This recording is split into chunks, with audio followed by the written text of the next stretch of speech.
as you can probably gather, what's happening here is that's the third layer for another set of these. So we'll get 4 more batteries to put up the top there. I'll put a bit of nice strong board on top, and we'll set our third set for this little bank in there, and that'll mesh in with all the rest of them over here as well. And that should give me a fair bit of reserve power to keep things going when the sun's not shining.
Well, that's the next, and I'd say the last bank of batteries to head into the battery backup for the house. Make the best use of the solar and draw as little as possible out of the grid. That's the whole idea. With this setup, the amount of electricity saved pays for about 2 of those batteries every quarter, so it's not going to take too long for them to pay for themselves. So we've got 1 bank, 2 banks, excuse my puffing, those batteries are bloody heavy, 3 banks, and there's 4, 5 down there, 1 up there, that's 6.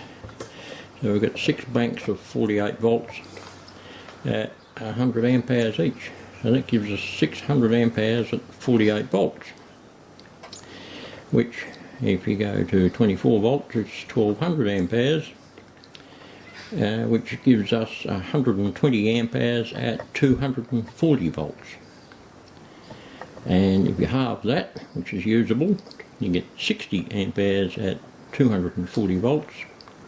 So you can effectively, in round figures terms, draw 60 amps for an hour to flatten all those batteries if they're fully charged.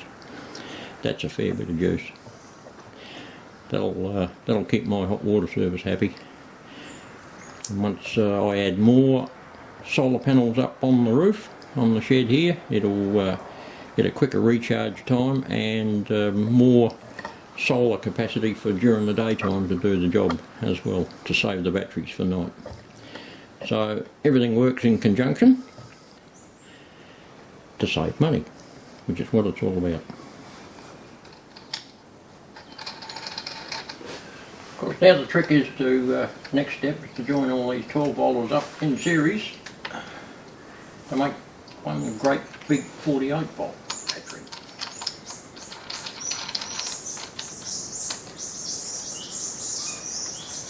We've got to do that because that's what the inverter runs on. Like 48 volts input.